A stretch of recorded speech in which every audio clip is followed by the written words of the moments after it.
Disclaimer: this case is a true life story.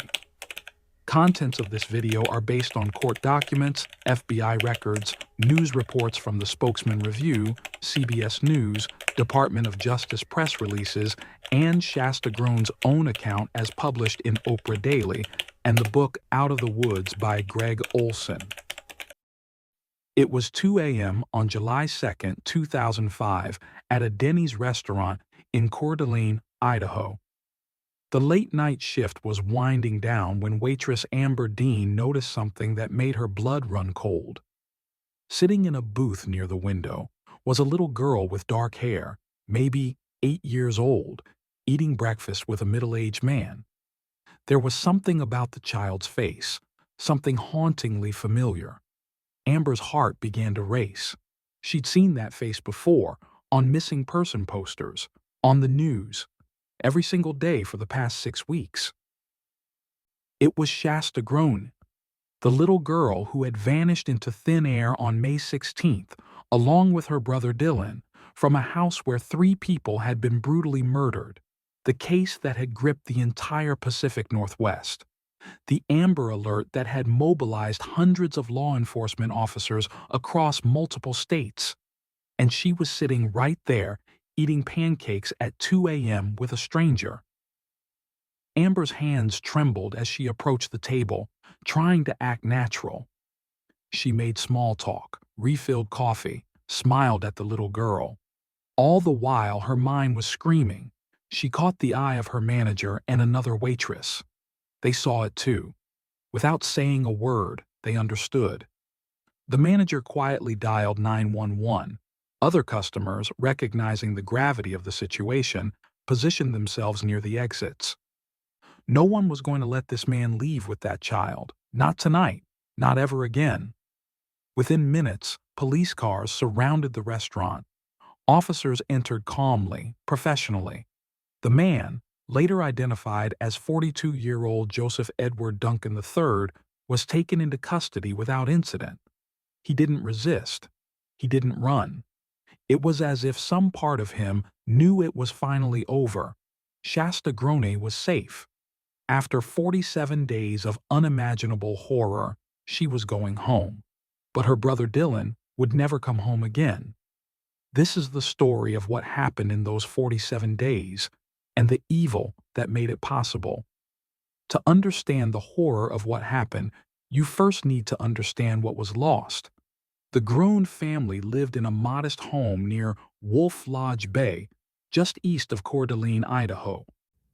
It was the kind of place where neighbors knew each other, where children played outside until the streetlights came on, where people didn't lock their doors.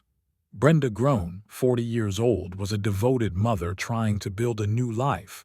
She had 3 children from a previous marriage to Steve Groene, 13-year-old Slade, 9-year-old Dylan, and 8-year-old Shasta. After her divorce, Brenda had found love again with Mark McKenzie, 37, a kind man who had embraced her children as his own.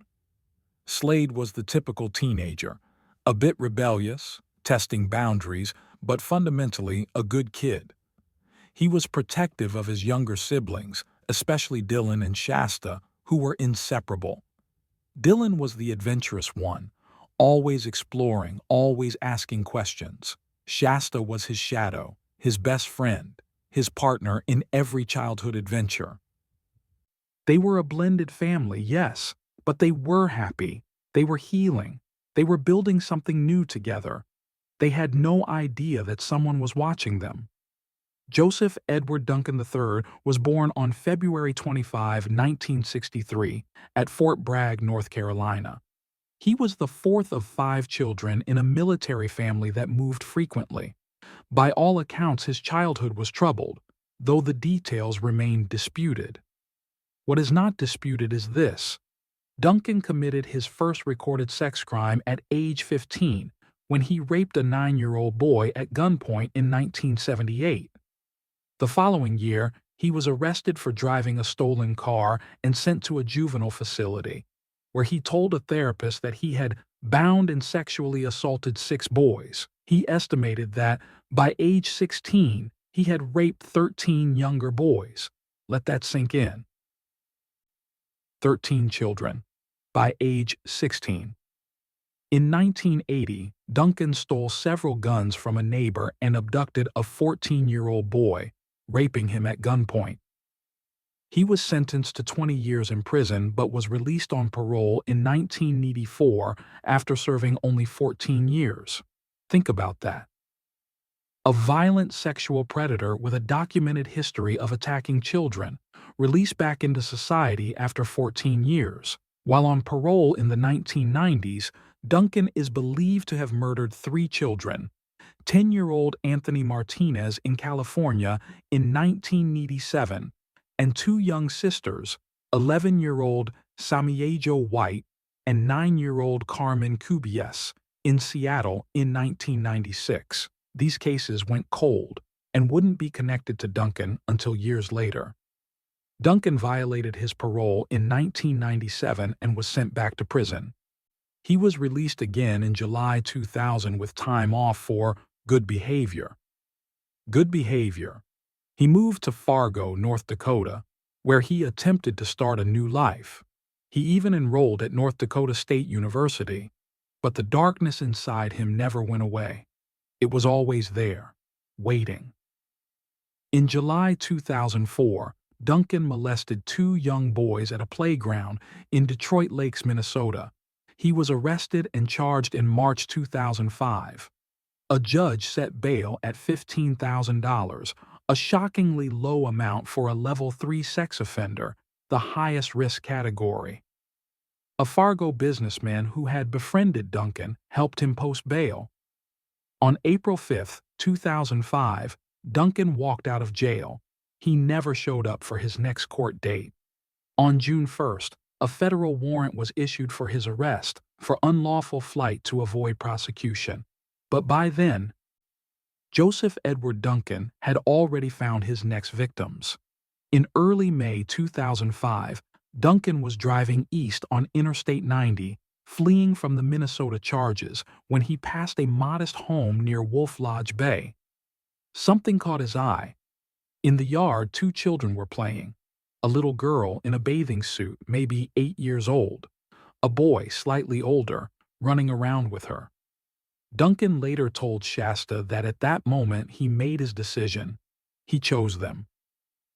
For the next 2 to 3 days, Duncan stalked the Groene family. He parked his stolen red Jeep Cherokee in a secluded spot on the property and watched the house.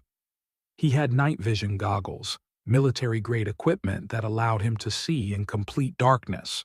He used them to peer through the windows, studying the family's routines, learning the layout of the house, identifying where each person slept. He watched Brenda tuck her children into bed.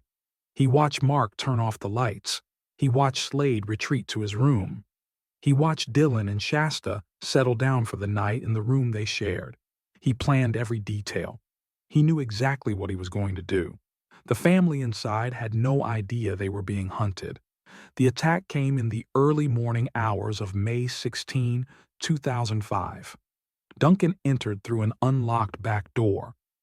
The family's dog sensed him and ran to hide. He moved through the house like a ghost, armed with a shotgun and wearing dark gloves. Brenda woke first.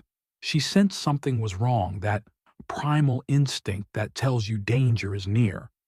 She went to Dylan and Shasta's room and woke them up. "Someone is in the house," she whispered. They walked into the living room together. Joseph Edward Duncan was waiting for them. He was holding a gun. He ordered Brenda, Mark, and Slade to sit down. He bound them with zip ties and duct tape, the kind of restraints that cut into skin that make escape impossible. Then he took Dylan and Shasta outside and placed them near a swing set, bound and terrified. What happened next is almost too horrific to describe. Duncan went back inside the house. He had brought a Fat Max claw hammer, a heavy industrial tool designed for construction. He used it to bludgeon Mark McKenzie to death. Then Brenda. The sounds of their suffering echoed through the house and out into the yard where Dylan and Shasta lay helpless. 13-year-old Slade tried to fight back. Duncan struck him with the shotgun, then with the hammer.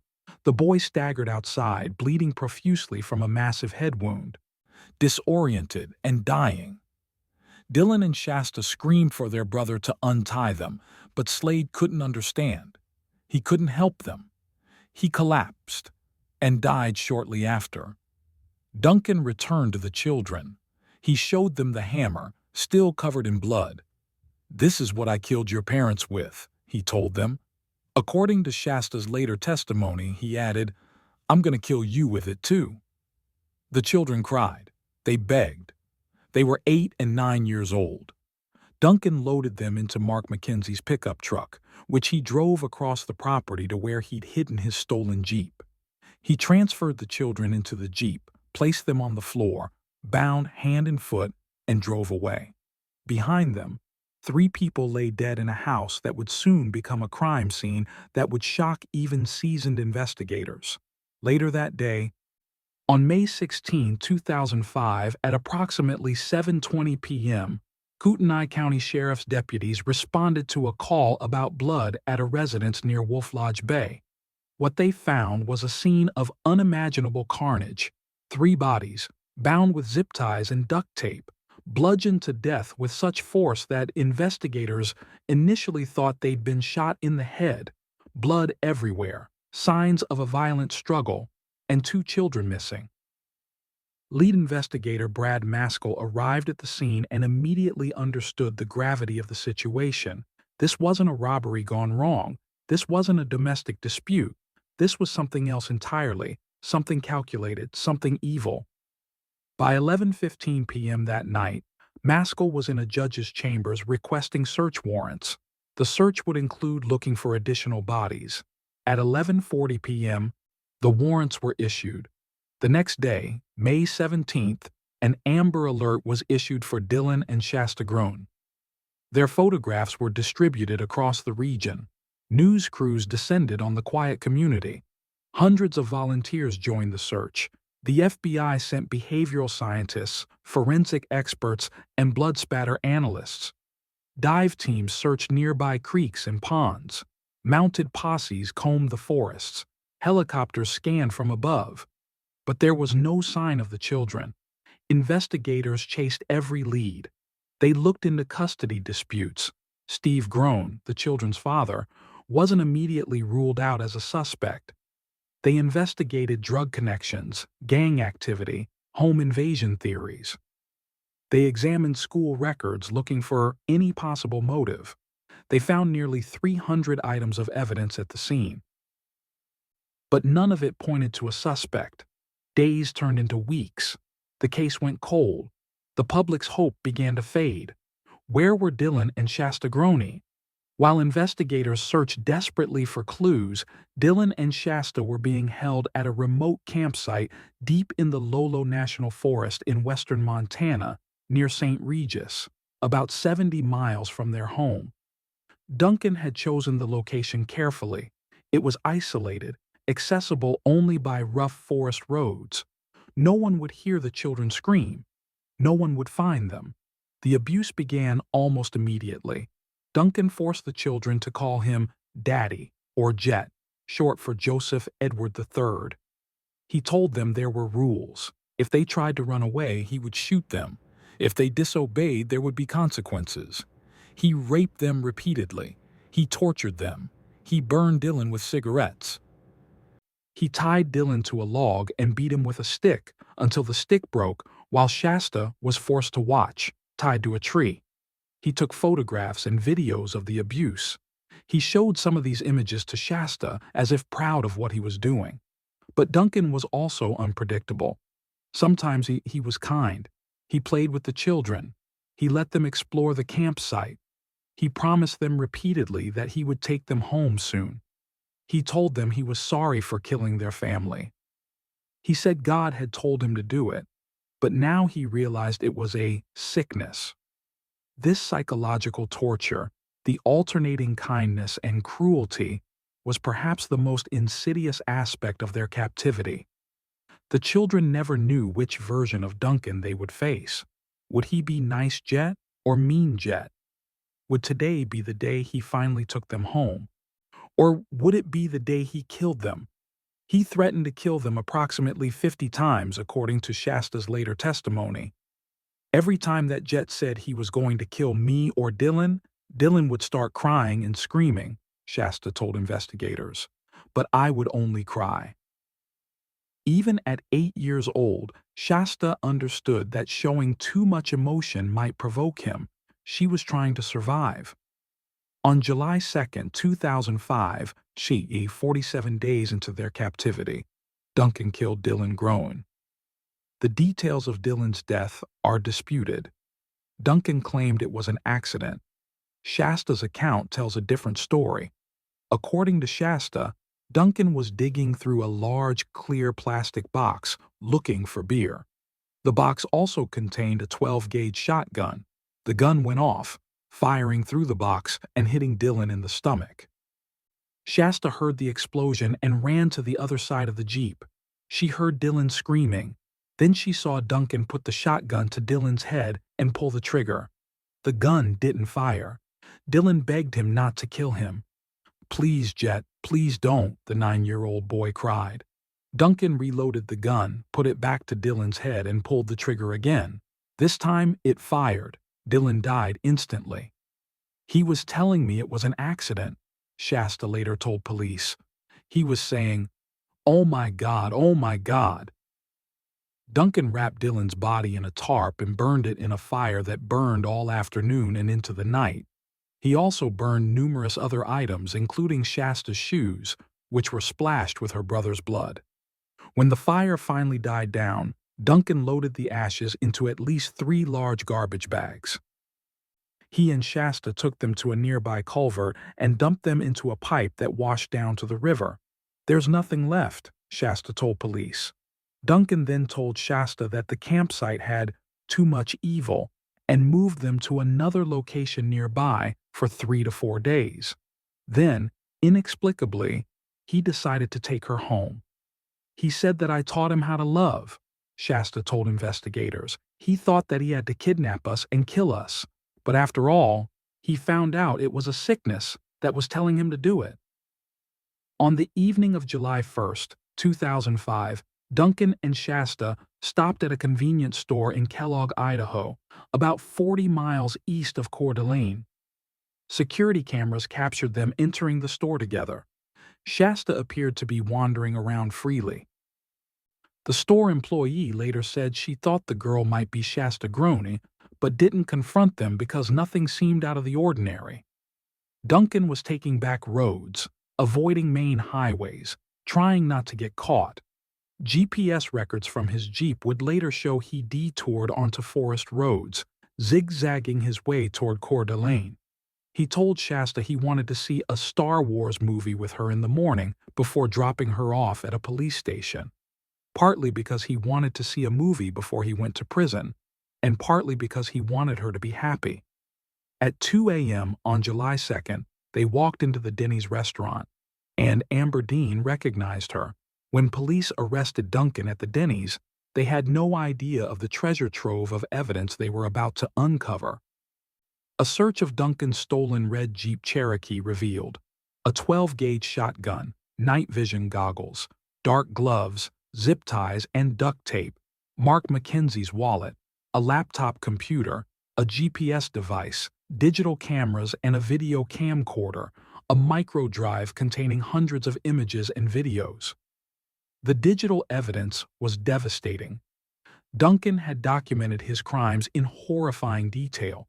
There were videos of him abusing the children, videos of him threatening to kill them, photographs of himself with Dylan and Shasta at the campsite.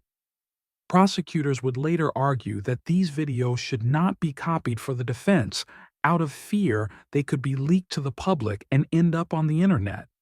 The judge agreed. But the most important evidence came from Shasta herself. Despite being only 8 years old, despite enduring 47 days of torture and abuse, despite watching her brother die, Shasta Groene was an extraordinarily observant and articulate witness. In videotaped interviews conducted shortly after her rescue, Shasta provided investigators with precise details. She described Duncan's clothing, his weapons, his night vision goggles. She remembered the brand name of the hammer he used to kill her family. She recalled that Duncan had shown her Montana on a map. She described the route they took to the campsite. She provided enough details for investigators to locate the remote forest location. On July 4, 2005, just 2 days after Shasta's rescue, investigators found human remains at a makeshift campsite in the Lolo National Forest near St. Regis, Montana. The remains were sent to the FBI lab in Quantico, Virginia, for DNA testing. On July 11th, the results came back positive. They were Dylan's remains. Now, let's talk about the history of these monsters. As investigators dug into Joseph Edward Duncan's background, a horrifying pattern emerged. Duncan had been a known sexual predator for nearly 3 decades.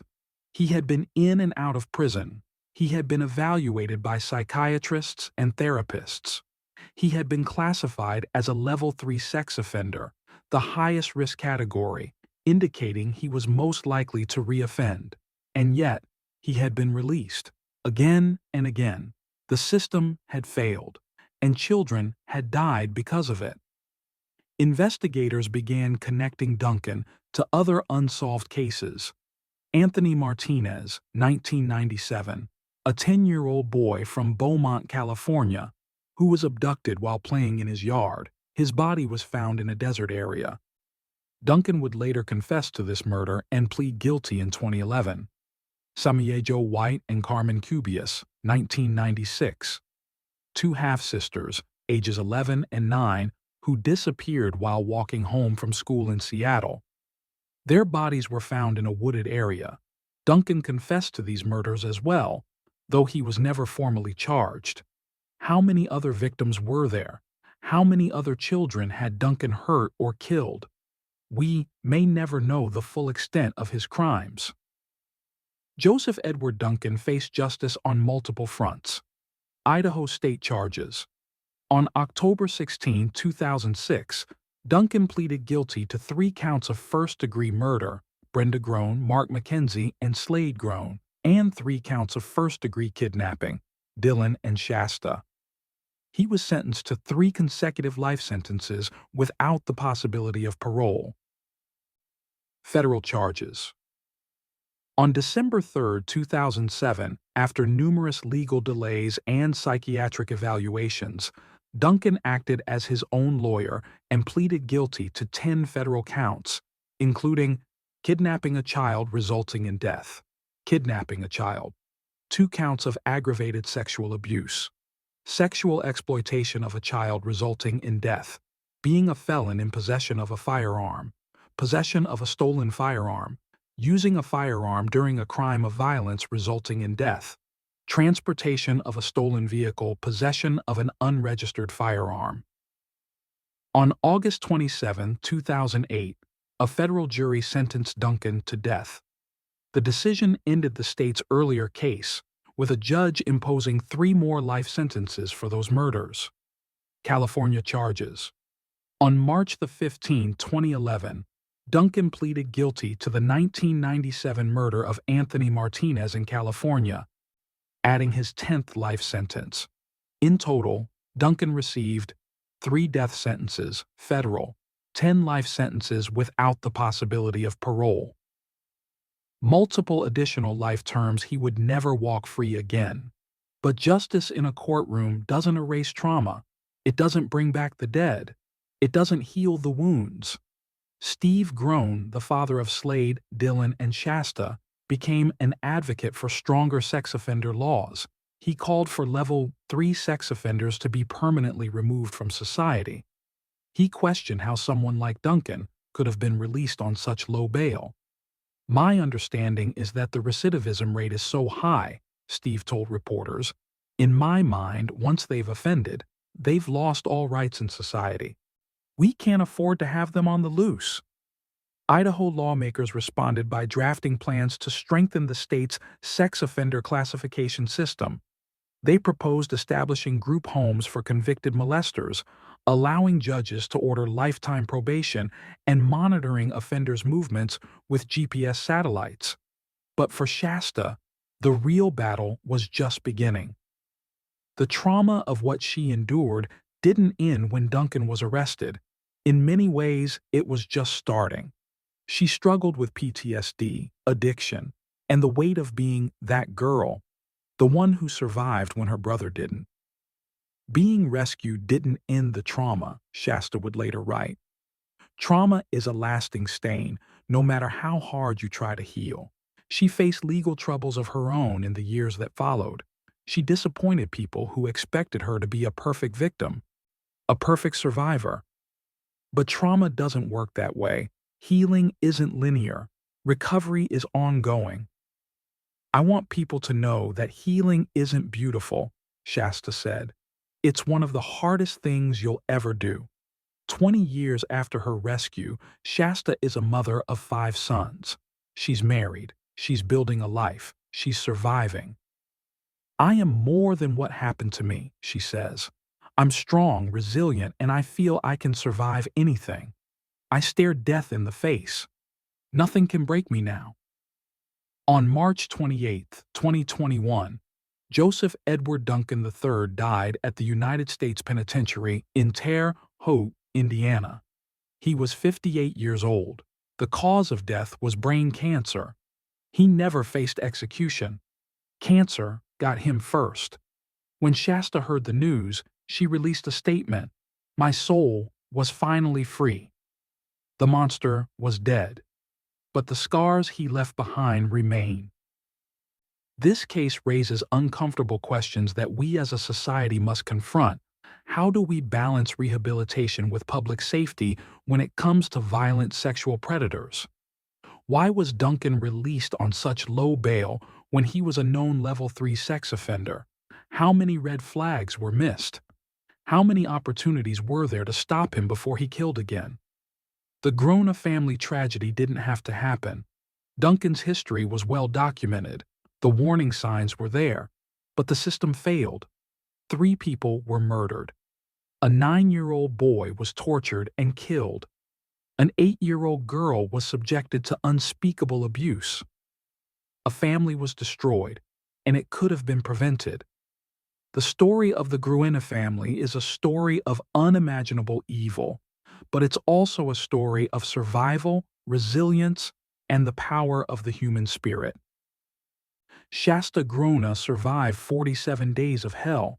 She witnessed her family's murder. She watched her brother die. She endured torture and abuse that would break most adults, and she survived. She helped investigators find her brother's remains. She testified against her abductor. She rebuilt her life piece by piece.